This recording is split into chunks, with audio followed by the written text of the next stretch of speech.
Aksi ini pun menuai banyak komentar netizen di media sosial. Lantaran sebagian merasa cosplayer yang menggunakan kris seolah memaksa masyarakat memberi lantaran mereka tak lagi punya alasan atau berdalih tak punya uang receh. Namun ada sebagian lagi yang menyebut penggunaan kris menjadi salah satu cara bertahan hidup para cosplayer dengan mengikuti perkembangan zaman. Lalu, benarkah ini merupakan fenomena pengemis digital?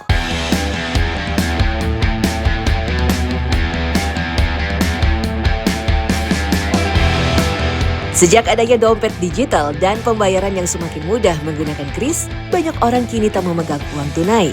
Tentu hal ini juga berimbas pada cosplayer hantu di jalanan Bandung.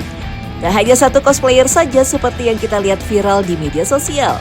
Di Jalan Asia Afrika, Kota Bandung, juga banyak cosplayer hantu yang mendominasi di pinggir jalan dengan kode kris yang ditempel di kostum mereka. Ya, mereka memang memiliki penampilan yang menarik perhatian wisatawan, terutama untuk foto bersama sebagai kenang-kenangan. Setelahnya, para wisatawan bisa memberikan upah seikhlasnya atas jasa mereka dengan memindai kode kris. Banyak yang menilai hal ini lebih praktis, karena jika banyak orang yang ingin foto, mereka tak perlu repot lagi mengecek uang pas, kembalian, atau gagal foto karena kesulitan membayar. Bagus sih untuk opsinya itu pakai kris, karena kan di zaman sekarang banyak banget anak Gen Z itu pada pakai kris ya, apalagi mereka cashless. Nah itu biasanya memudahkan untuk mereka ya udah, maksudnya kalau misalkan emang mau foto jadi gampang pakai kris. Sangat simpel, jadi gak ribet buat pengunjung di sini. Sebenarnya, pembayaran menggunakan metode kris ini sudah mulai digunakan para cosplayer hantu di Bandung sejak awal tahun 2025. Karena dengan cara ini, pendapatan langsung meluncur masuk ke dompet digital pribadi. Memang, pembayaran digital di Indonesia semakin umum, baik untuk belanja, makanan, donasi, dan lainnya. Maka tak heran, para wisatawan masa kini selalu menanyakan kepada para cosplayer apakah bisa membayar menggunakan kris. Edi, salah satu cosplayer, merasa harus mengikuti perkembangan zaman sehingga ia mulai ikut menggunakan kris saat beraksi. Terlebih, hal ini menyangkut urusan dapurnya. Sebelumnya, Edi kerap meminjam kode kris yang ada di HP temannya. Kita kan biasanya di sini banyak yang foto ya, dari pengunjung-pengunjung tuh ada biasanya suka yang teteh-teteh, remaja-remaja gitu pakai kuris nggak? Aku tuh waktu itu bengongnya apa kuris tuh ya. Pas akhirnya ini dia sistemnya kayak gitu ya, kayak tap gitu ya. Jadi kebanyakan dari pengunjung teh.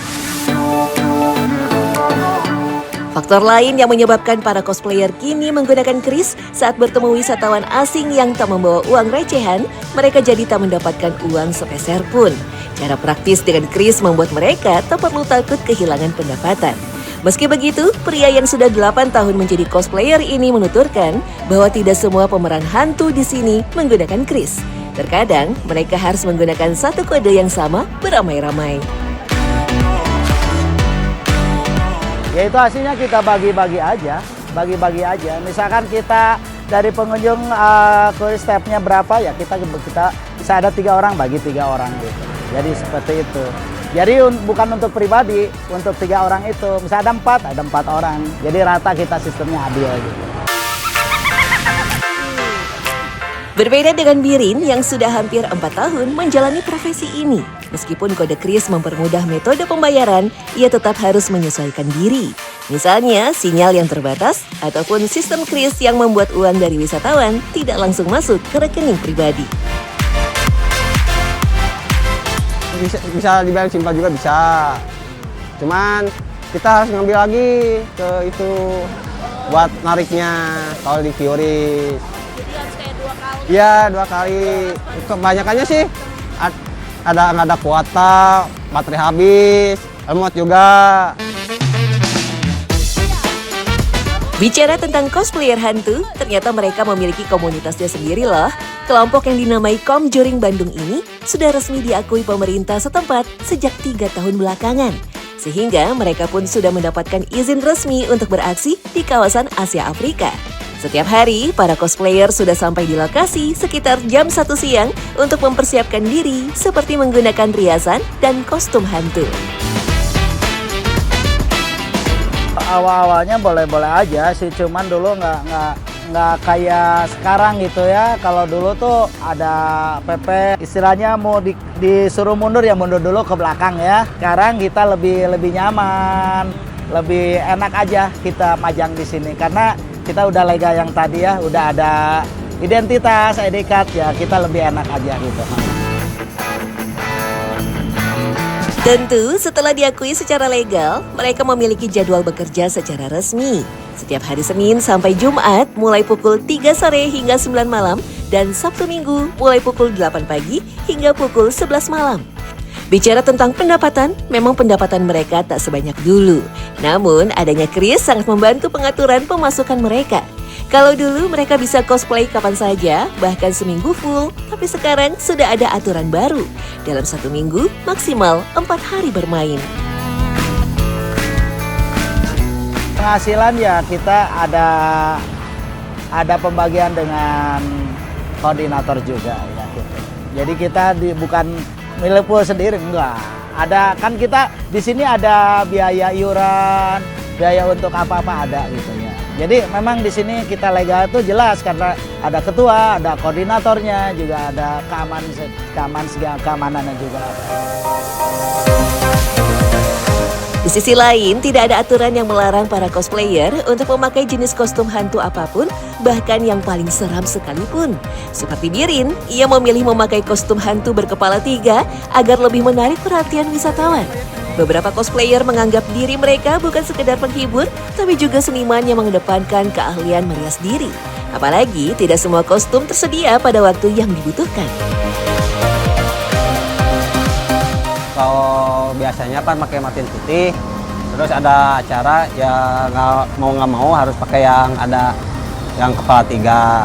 Pribadi ya agak rumit dibanding sama yang matiin putih. Kebanyakannya sih ada yang banyak yang suka, banyak yang nanyain juga. Dibanding sama matiin putih, kan matiin putih belum lama. Jadi kepala 3 aja biar rame.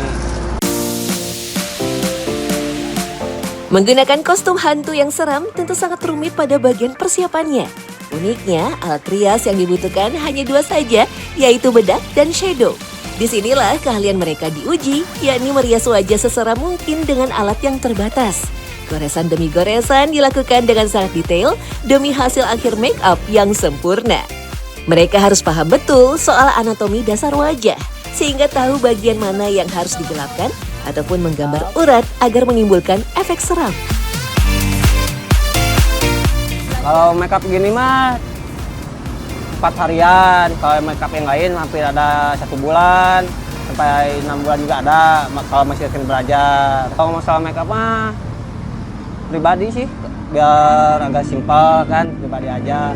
Ada juga ada yang sama-sama, ada yang sendiri-sendiri. Saya milih sendiri aja biar nggak ribet. Kostumnya dari sana. Dari komunitas. Iya, dari komunitas. Udah disediain. Udah disediain. Kostum hantu berkepala 3 tak semudah yang kita bayangkan. Ada 2 kepala tambahan yang harus Birin bawa di kedua bahunya. Sementara itu, pakaian merah menjuntai yang tebal dan besar membuat gerakan Birin terbatas dan cepat merasa gerah. Meskipun rumit, ia harus rela melakukannya selama berjam-jam demi mendapatkan transferan kris yang lebih banyak. Beruntung, mereka tak perlu mengeluarkan modal untuk membeli kostum, karena pakaian ini sudah disediakan oleh komunitas yang bisa dipakai secara bergiliran. Repot banget sih, ada 3, jadi ada 3. Jadi nengok semua badan harus. Oh, nggak terlalu berat sih, cuman agak ribet aja.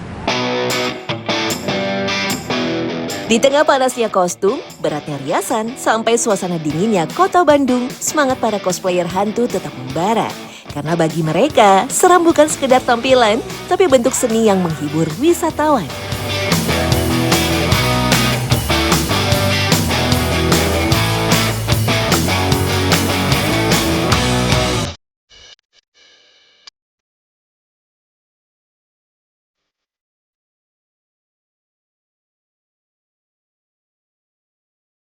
Di tengah panasnya kostum, beratnya hiasan, sampai suasana dinginnya kota Bandung, semangat para cosplayer hantu tetap membara. Karena bagi mereka, seram bukan sekedar tampilan, tapi bentuk seni yang menghibur wisatawan. Meski mereka menjadi aksesoris dalam foto-foto para wisatawan Bandung, sebagian masyarakat malah menganggap hal ini seperti mengemis online, menadahkan tangan lewat kode kris. Kemacetan panjang yang dibenci sebagian orang justru menjadi berkat tersendiri bagi mereka.